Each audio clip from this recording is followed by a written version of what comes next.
Hello and welcome to the FUTVE English podcast, your one-stop shop for Venezuelan football in English, bringing you fortnightly episodes dedicated to the Venezuelan league, the national teams and the myriad of Venezuelan players around the world.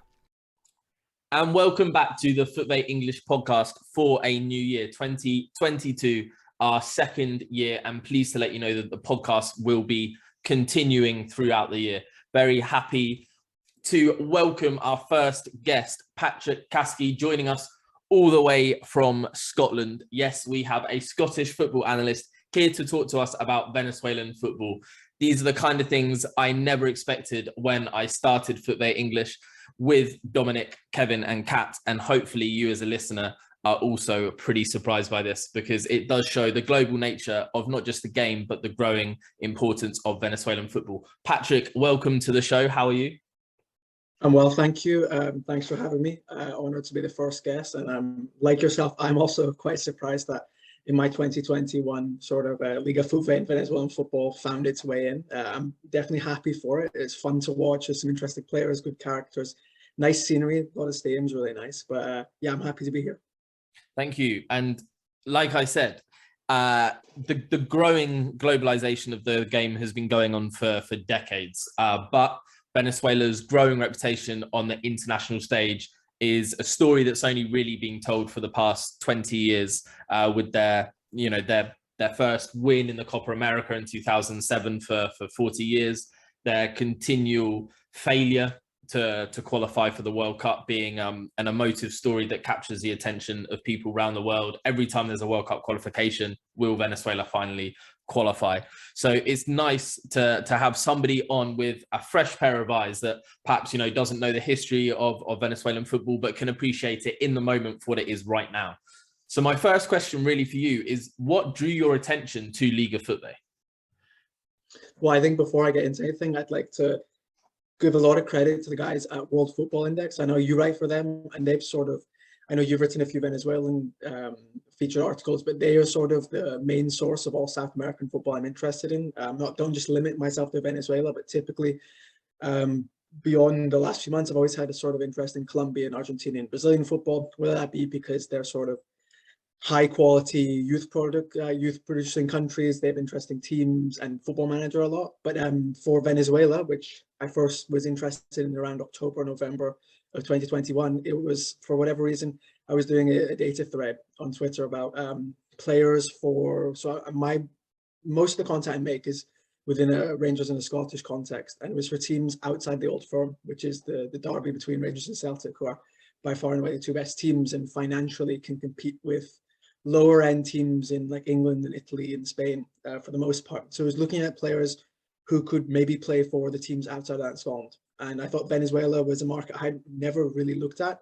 I obviously knew of Josef Martinez at Atlanta United, but beyond that, my Venezuelan football knowledge was non-existent, to put it simply. So the markets like Colombia and Argentina and Brazil are all they're well documented, and as such, they get the money that they deserve with their players. So I kind of looked out of the box. I looked a bit at like Bolivia, Ecuador, and Venezuela, and so much so I stumbled across Samson Akinyoola, who really I took a liking to quite a lot. And eventually that turned into the article analysis I wrote for Breaking the Lines. And through that, I watched a lot of Caracas FC and a bit of Deportivo Táchira. And as a result, I was interested in a lot of attacking talent. That was the first thing that stood out, was there's a lot of young attacking talent, not necessarily all Venezuelan, which I found interesting. How I think Bonsuose and Akinyoola are the two best examples, how they've found themselves from West Africa to the northern peak of South America. It's not a usual route, but I found it interesting. It was just one of these nice quirks that you don't often see in European football. And I think South America as a whole, but Venezuela more specifically, offers really that many other places don't. Yeah, and it was really nice to see, that thread on Samson Akinyoola and the excellent data visuals that you produced on him. And what I'd be keen to know is, picking up on what you said about, Colombia, Argentina, Brazil getting sort of the money they deserve for their talent, sort of what was unsaid there is perhaps that Venezuela don't. The numbers on FIFA's transfer report from the past 10 years, 2010 to the end of 2019, showed that Venezuela was in the top 30 markets for net profit, making around 51 million in that 10 years. But what that also indicates is Venezuelan clubs don't really buy players. The vast majority of players are free transfers. When you look at the players leaving the country, it was around 830 players left in that 10-year period, but only around 16% left for fees. So the vast majority were also leaving Venezuela on free transfers. But players that did leave for a fee left for an average of $400,000. You know, if you look at a young Brazilian talent or a young Argentine talent, you're paying these days minimum 10 million, like at least 5 million. It's very rare to pick up a young, exciting talent from other South American countries where the fee isn't in the millions. In Venezuela in recent years, the only players that have reached that or have got close to that have mainly come out of Caracas. Walker Fariñas, the goalkeeper, left for just under $1 million to Colombia. And Heriel de Santis, again from Caracas, went to Boa Vista in the summer of 2020 for $1 million. Do you think that players that you picked up on and you highlighted, you've named Akinyoola, but I'm sure you can name a few others. Do you think the fees that they deserve and the fees that their clubs are looking for, which is around the $1.5 million mark, do you think that they're fair prices? I mean, I think realistic, perhaps. I think you made the point of Walker Fariñas de France. I think $1.5 million as well is, I think, realistic, given the fact that, I mean, Venezuela admittedly isn't one of the big markets. We mentioned that earlier, but these are players of obvious talent, and more so you can see around the world, especially in Europe, teams are latching on and becoming smart with their recruitment. There's a cosign that sort of corroborates your quality when you play and perform in a league of higher standard. We see that a lot in Scotland with our players who, admittedly, it's a different sort of level of money. We might want 15 million, but for some of them only offer 7. But I think definitely you could ask for that, especially with the MLS as well. They seem to be expanding and becoming smarter with their transfers. I know there was, I forget the name, Venezuelan guy who went on loan to FC Dallas. He wasn't as successful, but they seem to be sort of doing well and expanding their sort of recruitment. And I think 1.5 is probably realistic to expect, if not more so, but I think it has to be baby steps. And you need to be able to prove that you're a consistent sort of provider of talent. And I think the sort of class we have now, to put it in that way, is a good one in Venezuela. I think Akinyoola and Chacon especially will go on and do really well. And at some juncture in their career will end up in Europe playing for perhaps not a top 5 team in the top 5 league, but I think we could see them playing in games that will be on TV around the world. I think maybe Chacon more so than Akinyoola, because he has a few years on his side and he seems to be more technically able. I think Akinyoola is obviously technically good, but he does have that sort of physicality which relies upon, which does struggle to transition when you get into the top 5 leagues. But yeah, I would expect, I think another example of if you want to say Venezuela selling themselves short, I don't know the exact figure because Transfermarkt has it as a question mark, but I think Eric Ramirez is a good example. I don't assume he went for much when he went to the Czech Republic, and then he went to Dynamo Kiev, and he's now worth between like 4 and 5 million euros. So I think you don't want to repeat those mistakes. And I think these sort of players we see now in the league that just finished in the 2021 campaign are like a good springboard to show that Venezuela can produce and that they should deserve the fees that their sort of neighbors are garnering. Yeah, and Eric Ramirez is a good case in point because he left Venezuela without barely playing a game in the Venezuelan top flight. Like, it was literally only a handful of games and maybe 1 or 2 goals. And it was a similar story for Heriel de Santis, but he's obviously gone to Boa Vista for you know, close to $1 million, if not $1 million, far more than Eric Ramirez left for. But when I think we've been talking about the value for money, it would be a good next question to ask you what you thought of the level of Venezuelan football based on what you saw, and if you were able to make a comparison to a league that perhaps listeners that aren't Venezuelan and aren't diehard Venezuelan football fans could understand. I think like all South American leagues, you can probably easily put the catchphrase of it. It's technically good. I think coming from Scotland, which is my sort of main reference point, obviously also Turkey, those are leagues which are relatively of higher standard, you'd say, in the sort of food chain, but are of technical ability, which is probably worse. Your average Scottish Premier League player, albeit worth probably quite a bit more than your average Liga FUTVE player, probably is technically worse. Whether that be to sort of the climate, coaching, nature, nurture situation is up to debate. But I think the actual football on show is good, especially when you consider when I came in, my only point of context was like transfer market values and the Copa Libertadores and Sudamerica performances. And I was thinking, this is a league which transfer market values at like £50 million combined, which is similar to what we have in the Scottish Championship, which is admittedly football, which is terrible. It's like dogged and really aggressive, but we see players here who technically their ability on the ball is far superior to the sort of comparatives when you look at value in Scotland, in the Balkans as well, in Central Europe. And I think probably it's quite similar to a lot of these second tier premierships we have in Europe, whether that be like leagues 15 to 30 in our coefficient rankings in Europe. That includes the likes of like Bosnia, Slovakia, Azerbaijan, the sort of teams in which you might recognize one or two of the teams because they've had a Champions League run or a Europa League run. But I think definitely considering where it is, you will find players who will come probably for a price that you expect, and they'll be something that they're not. They'll be more technical than you'd expect for the 100,000 or the 125,000. But then obviously there is the sort of counterpart where it's not the most physical league is what I saw necessarily. There've quite a lot of players with real pace, especially with the wingers. But I think just naturally, it's another one of those lazy stereotypes where it is ring true that physically some of these players might find it a bit difficult to transition to Europe. But I think in terms of the quality, it is better than I expected. I think that also has to do with the sort of where I'm placed in my sort of what I thought Venezuela was going to be. I mean, ignorantly, I thought that somehow the sort of football pyramid of Venezuela would have just stagnated because my knowledge of Venezuela is very limited beyond what I see on the news. So I'm genuinely at one point I was surprised that there was a functioning football system in Venezuela because the last thing I heard was about the 2019 riots and the inflation of the Bolivar and stuff like that. So I think football in itself, if I watch it, allows me to appreciate that Venezuela isn't on fire like the news might consider it. But one of the things I found quite interesting actually was that none of the kits are sponsored by like Nike or Adidas, which took me by surprise. Where that beef was of some sort of EU America trade embargo. I found it just interesting seeing these teams, especially when I watched Caracas and the Copa Libertadores, coming up against, potentially they could play against someone like Palmeiras and Flamengo, and such a great opportunity for, I'm not sure who the brand are, I think it's RS who makes the Caracas kits, but like coming up against a Nike or something like that. So I think just in general, it's a bit undervalued, whether that be the players and their transfer market ratings, the visibility they get on Twitter and other analysis sites like La Pizarra del VT, one of the big ones in South America. They cover a bit of Venezuela, but not much. But yeah, I think it was better than I expected going in, which was a pleasant surprise.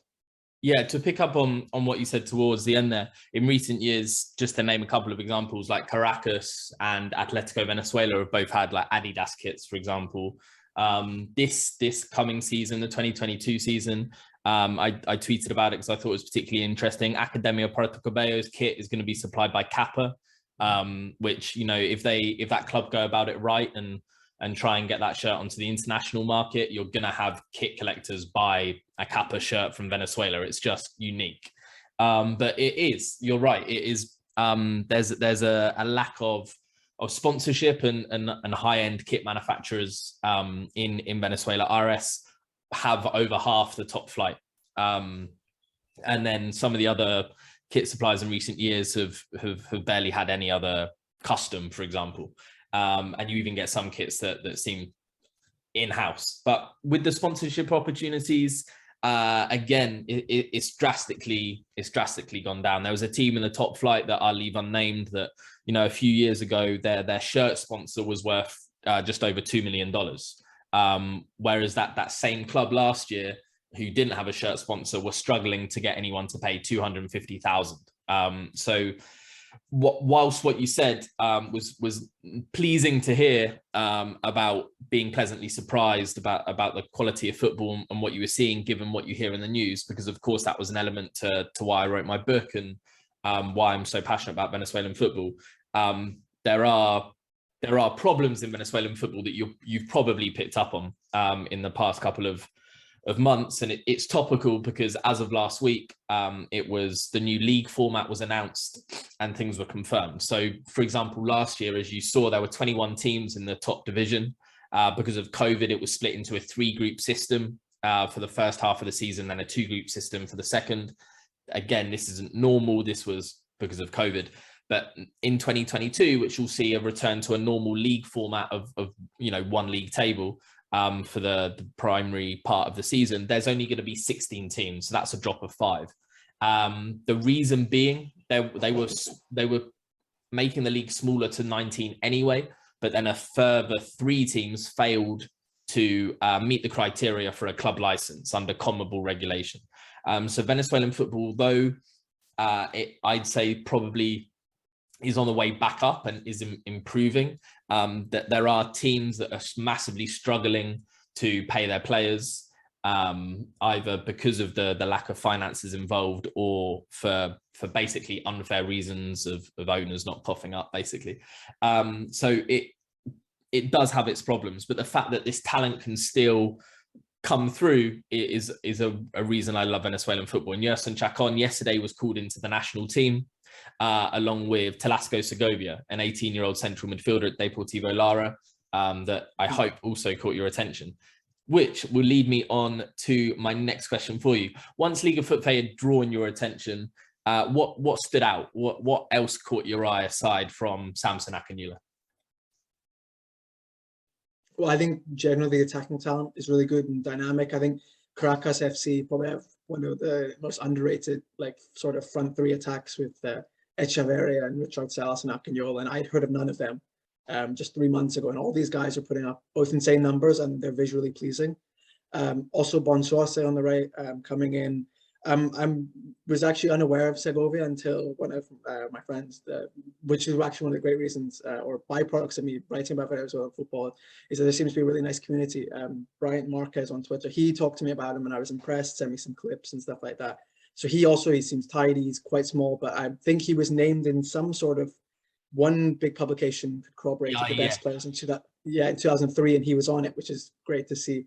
One thing that stood out maybe negative was some of the pitches are in poor shape, which isn't conducive exactly to the sort of ability to sort of create these technical players that you would want to do in somewhere like Venezuela. But that probably more so has to do with the behind the scenes and the sort of context as opposed to anything. It's not like people are purposely not tending to it. They might not have the material, the cash flow to do so. But yeah, I think the attacking talent is disproportionate. I'm not saying that there's not good goalkeepers or defenders, but I think naturally maybe it's because my sample size of games I watched was limited. I didn't watch every game for like 3 months. I watched 6 or 7 games, and naturally what you sort of are attracted to is the flair players and the attack. But I felt that there was, like a lot of leagues, disproportionate quality in attack. There's some really good forwards, but then you have to sort of barter with yourself. Are they really good, or are the defenders not so great? And I think it's more so you have some quality players, but I do think for the most part some of the defenders are a bit shaky. But I think that helps for your forwards to get more value, because necessarily if you're coming up against, if it's all an equal playing field, you might not have the same ability to sort of attract talent with the numbers. So I think it almost might help because you have this really nice young core across the league, but more so in the 2 best teams of young attacking talent, and they are given not the hardest opposition, but they are still young, so playing against men regardless of their quality will assist them.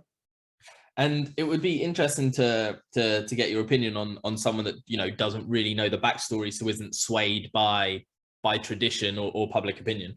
For the past 14 years, there's been a rule in Venezuela, in Venezuelan football, that every team must field at least one under-20 player, and if that player is substituted, it must be for another under-20 player. And it's been scrapped from this year. There's going to be no obligation, and it's instead being sort of replaced by the introduction of an under-23 reserve league. We've seen a lot of young Venezuelan players rack up thousands of minutes at a young age thanks to this rule. There's debate over whether these players would have debuted with or without the rule, and has the rule forced some players that never would have played to get a lot of exposure at a young age, and whether that's good or bad. But what would you prefer if Scotland was to introduce one or the other? What would you prefer? A rule that states every team must have an under-20 player on the field at all time, or an under-20 reserve league? I mean, to be fair, with the Scotland context, that would be, we don't have either really. We don't have an under-20s league.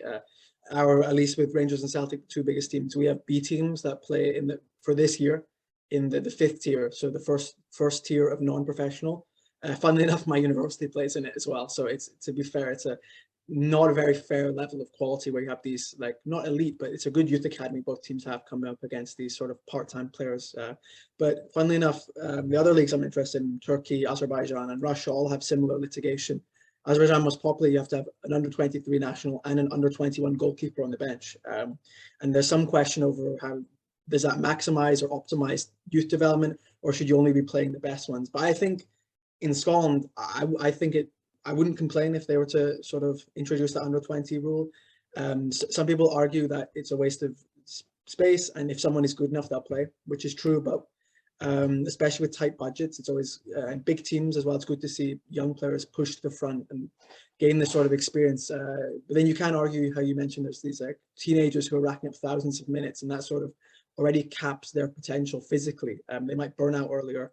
So it's this interesting sort of medium you have to sort of, or you have to come to, which is like a nice balance. But yeah, I think I don't think I'd like it. I prefer for there to be no selection restrictions, but I think it's a good way to optimize talent development, and especially if you're coming from, I mean, egotistically or selfishly, I might think Scottish football has a bigger place in the world football than it does, but I don't see us as a massive selling market. But if you are, do you see yourself as, if Venezuela does, as a place to cultivate young players and then send them on to do better? I think it's a fantastic role.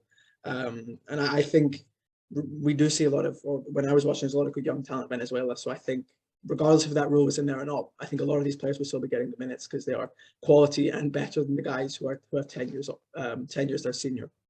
Yeah, it was interesting. I tweeted because there was speculation about the rule being axed for a week or so, and then it was made official.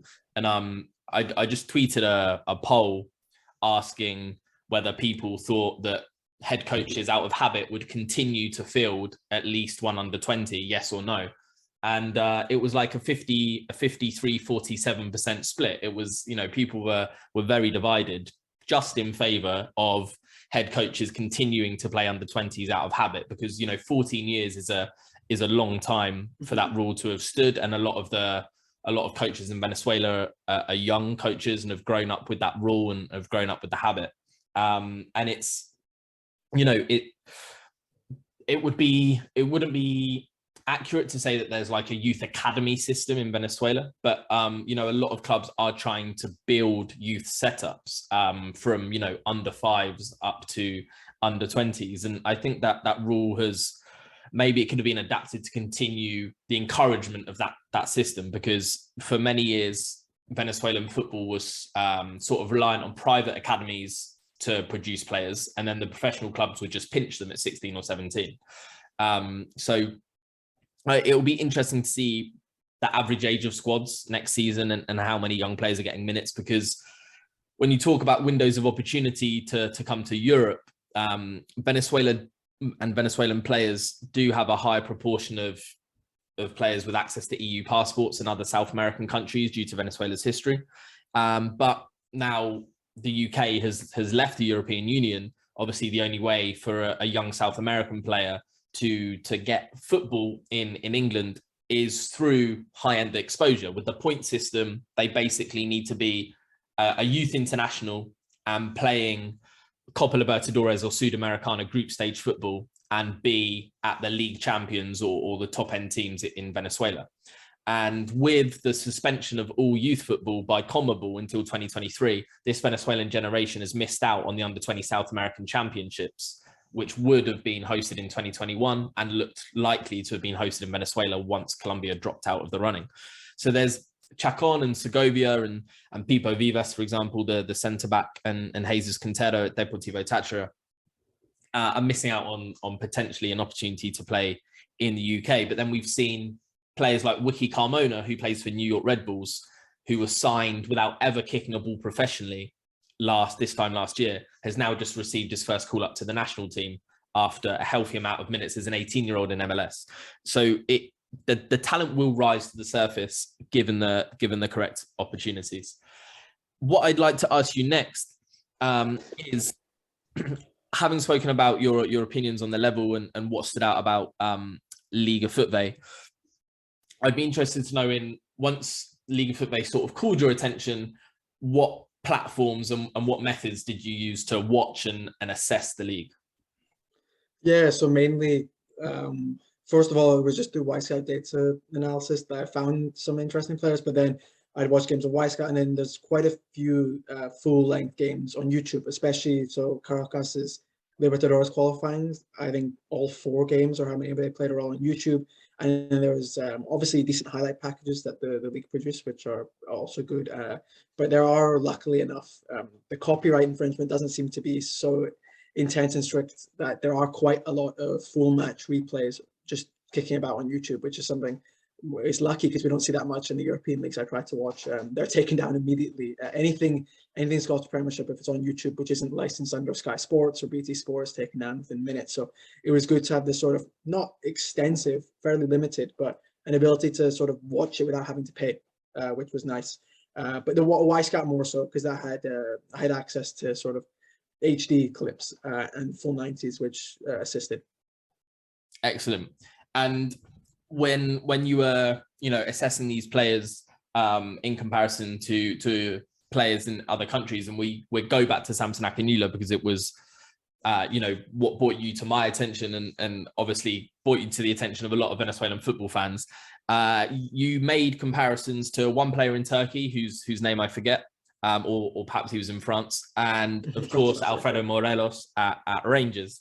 And you weren't the first person and you weren't the last person to make that comparison between Akinyoola and Morelos. So, for people that haven't seen Akinyoola, or on the flip side, people that haven't seen Morelos, how similar are they? And can you see Akinyoola having a similar trajectory? Yeah, I mean, Morelos, it's good to speak about him now because he's finally found form, because he is quite a grumpy character. He's loved in the blue side of Glasgow and hated in the green side because he's like that. He puts 100% on the field. But I think their physiques are probably the first thing immediately. They're both not short but not tall, but they're squat, they're strong, and their low center of gravity makes it them really easy to just push off center backs. But funnily enough, Morelos' early career was also interestingly unique. He was a South American from Colombia who went to Finland, which I think there's another Colombian guy who plays in HJK Helsinki now, but it's not very popular, much like Akinyoola going to South America as an African player. But I think immediately my first comparison was that they're similar. They have the same tenacity and the mentality, but Akinyoola technically is better, which seems to be quite confusing to someone because Morelos is Rangers' top goal scorer in Europe. Was the top Europa League goal scorer 2 seasons ago, and he's been linked with transfers are between 15 and 20 million pounds, money that really we could only dream of, and by extension Venezuelan clubs could only dream of as well. And then this guy Akinyoola, who's operating in Venezuela, is technically better. Some people might question it, but Morelos isn't technically very good. He's fantastic mentality, really good at moving objects, quite literally he's a workman. He is a Buffalo, that's his nickname, El Buffalo, and that really works well. He's not great at finishing, but he manages to score goals. He has decent link-up play, and he's definitely not as good at creating chances as Akinyoola is, because even though he plays in Venezuela, I'd say he's more of a rounded forward. But I think the next step for Akinyoola, I understand he did play at FK Sjenica in Slovakia a few years ago. Yeah. Only at 18 again, which shows a real bravery and courage, is to go back to Europe probably at some juncture, maybe MLS, but I'd probably prefer him to move to Europe because I think he could probably skip the MLS route because that would only be a means to get an even bigger transfer. And I think, interestingly enough, we have seen some Morelos rumors to leave Rangers, and I think it would be perfect for us to replace him with his literal carbon copy, albeit slightly technically better. Though I would expect if he does make that big jump to Europe, to a team, that he wouldn't be the sole striker brought into a place. He's good, and I think teams rightfully will still have some sort of reservations when purchasing from Venezuela. You wouldn't sign him and put all your eggs in one basket, but he's given the price reported, $1.5 million, I think is a steal. So a team could financially bring him in and someone else as well at the same time and sort of do a risk-averse operation and then hope Akinyoola is able to transition his evident quality that he shows in Venezuela, which I would back him to. I was on a Breaking the Line space last week. We do one every Friday, and we were talking about the segment was one player who needs to move and then a club who needs a player. And I was talking about Akinyoola, and I was thinking along the lines maybe FC Copenhagen. They have one good striker, but he's soon to leave. Union Saint-Gilloise, the best team in Belgium right now. 2 fantastic strikers, but one of them is going to leave because they're putting up crazy numbers. And Rangers, I think he's this sort of perfect opportunity to sort of buy low, sell high. And if he doesn't work out, he'll still always have the someone wanting to sign him in South America, because what he's done in South America hasn't gone on deaf ears. And I think he probably likely always has that route back if he goes back to Europe and it doesn't work out well. Some sort of middle or upper team in Argentina or Brazil will probably take the chance given how well he did in Venezuela, and people shouldn't forget that. Yeah, and I think this year, if he doesn't leave in this transfer window, he's going to have 6 games in the Copa Libertadores that he didn't have in 2021. Obviously, Caracas went out in qualifying, whereas they're guaranteed group stage football this season. And it, for me, it's going to be interesting to see how Caracas do in general, because their manager, Noel San Vicente, left and has gone back to Zamora, a team that he previously managed. And San Vicente was like what Sir Alex Ferguson was to United. So it'll be interesting to see if there's a hangover from that. The guy that they brought in to replace San Vicente, Stefano, has previously played for Caracas, has followed San Vicente at previous clubs before and are fairly similar. So hopefully there's a lot of continuity, because it would be, be awful, not just for Akinyoola, but all the Caracas players that have showcased themselves well in the previous couple of years, if that squad sort of gets dismantled before it gets a chance to, prove itself in the Copa Libertadores group stage. It was in the group stage of Libertadores in 2020. They got a 1-1 draw against Boca Juniors in Venezuela, for example, and they were only 1 game, 1 point away from getting to the final 16. So it'd be nice to see them do well this year. And similarly, Deportivo Táchira, also in the group stages, the league champions of 2021, have had a very exciting transfer window. They've signed a lot of exciting attacking players, too many, to be honest, because they weren't short of attacking talent last season. And although Lucas Gomez, their striker, Argentine, 32 years old, and Freddy Gondola, Panamanian winger, who has gone to La Liga in Costa Rica, they've brought in like 7 attacking players to cover like 3 positions, and obviously they've got Chacon as well.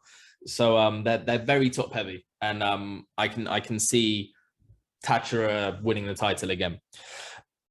Just like to wrap up, away from any individual players in particular, but just as a league, what do you think the viability of Venezuela becoming a country, a league that European clubs away from Spanish speaking, because that relationship with Spain has always been there, and to a lesser extent Portugal.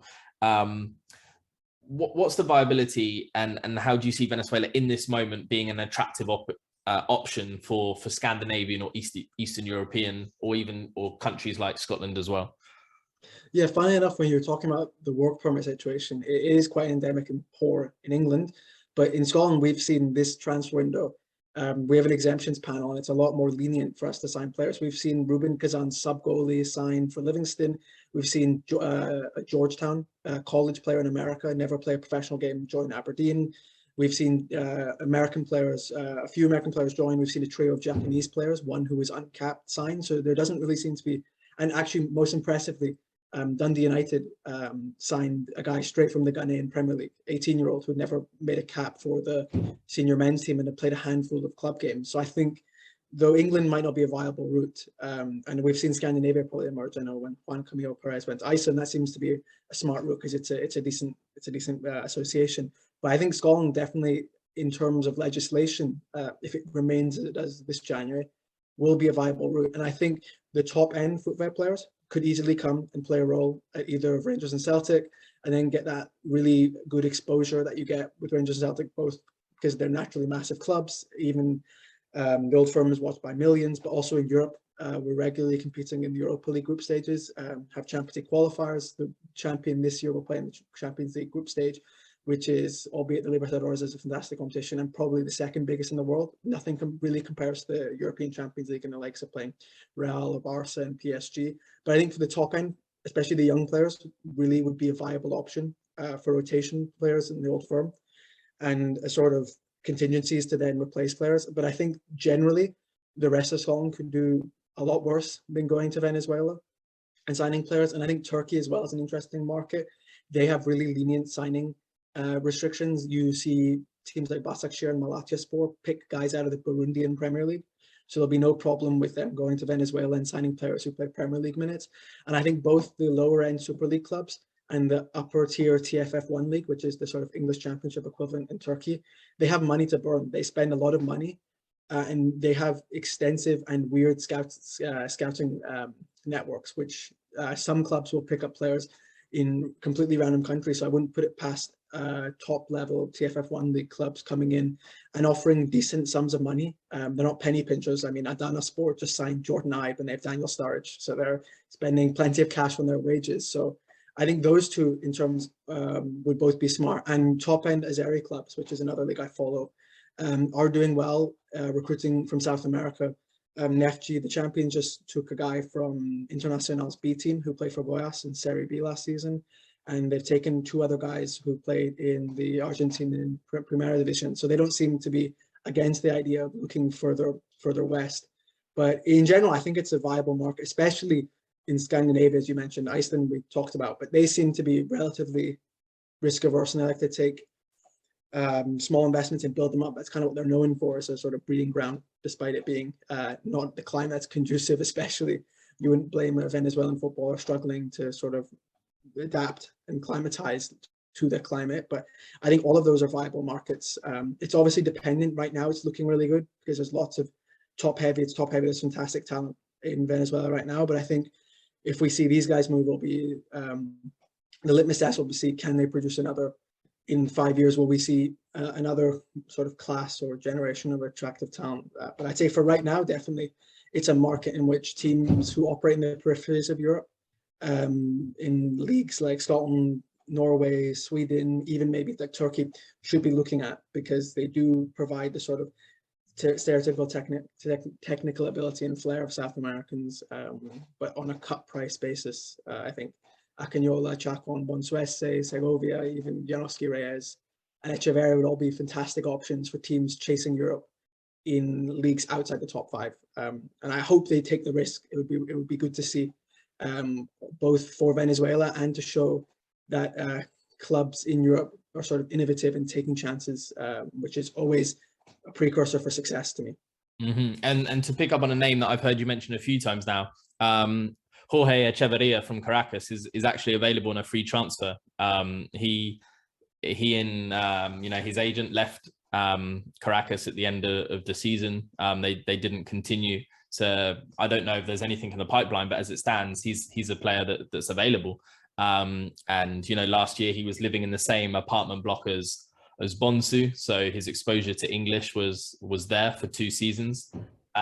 He would be a good. I think Echeverria would be a good 8 or 10 option, probably more of an attacking 8 than an out 10 for many clubs in Scandinavia. But one like point of resistance that I know that there's been with Scandinavian clubs looking to South America is Scandinavian clubs seem to have less patience with signing a player that doesn't have English. A lot of the time I've seen or heard them say, well, if they don't have English, we're not interested, basically. Which is a shame, because that there are plenty of players in Venezuela that do have English, but I don't see it as a reason to write off a player entirely when you're getting that player, like you said, at a cut price or potentially even free. Like if you can get a player like Echeverria for free, are you really going to discount him just because his English isn't fluent? But that's one problem that I was going to raise in its viability as a market. And another thing which I think is a shame, and as someone that works with numbers like yourself, that numbers and stats can be manipulated or taken out of context. But one bugbear that I have with Venezuelan football, how it's seen with numbers, is that there's this table, this rankings table, that have Venezuela as like the 17th strongest league in CONMEBOL. Like you have like the Brazilian 3rd and maybe even the Brazilian 4th division ranked higher than Venezuela. And when I met with that as a rebuttal, like, oh, the league can't be that good if there's only 10 countries in CONMEBOL and yet Venezuelan's top division is ranked the 17th. But then, is it fair to pile in teams like Deportivo Táchira and Caracas and Monagas and Lara like that? Because if you divide the club rankings of CONMEBOL every 20, this time last year, Caracas and Deportivo Táchira were hovering around the 100th place. So in that essence, they're in the 5th strongest subcategory. If you categorize CONMEBOL, every 20 teams create a new level. Deportivo Táchira and Caracas are in like the 5th level of South American football, whereas they're in a league that's ranked the 17th. It's very difficult when you're met with a rebuttal such as that. So I'd hope that when recruitment look at the players that you've named today and the clubs that you've named today, they see those clubs and they see those players in isolation rather than, you know, comparing it to what the league ranking is. I mean, you're preaching to the choir. I mean, that's a slight, we always hear in Scotland this, oh, it's English League One, it's pub football. But then when you, admittedly, we've grown up so we have the similar coefficient table we have in Europe. We're now in the 10th ranking, but it was only 4 years ago when we were ranked 20th. But Rangers and Celtic were both in the top 60 in all of Europe, ahead of the likes of like Besiktas and AC Milan. So it's a sort of lazy comparison in which, albeit a top quality league, has 20 good teams. I mean, you see that in England, you see that in France, but there can be outliers. Rangers and Celtic are similar to, I mean, Caracas and Táchira, and most notably, are teams that are far better than the league they play in. But you're just sort of limited by the fact that you can't just go and ask to join another league. So selectively sort of thinking, the selective thinking is annoying. These are teams which are far better than the 17th best league in South America, for example, or what we were a few years ago, like 19th best team league in Europe, but we have players who could be playing in the top 5. Mm-hmm. Exactly. No, I'm pleased to find a mutual mind, a common ground.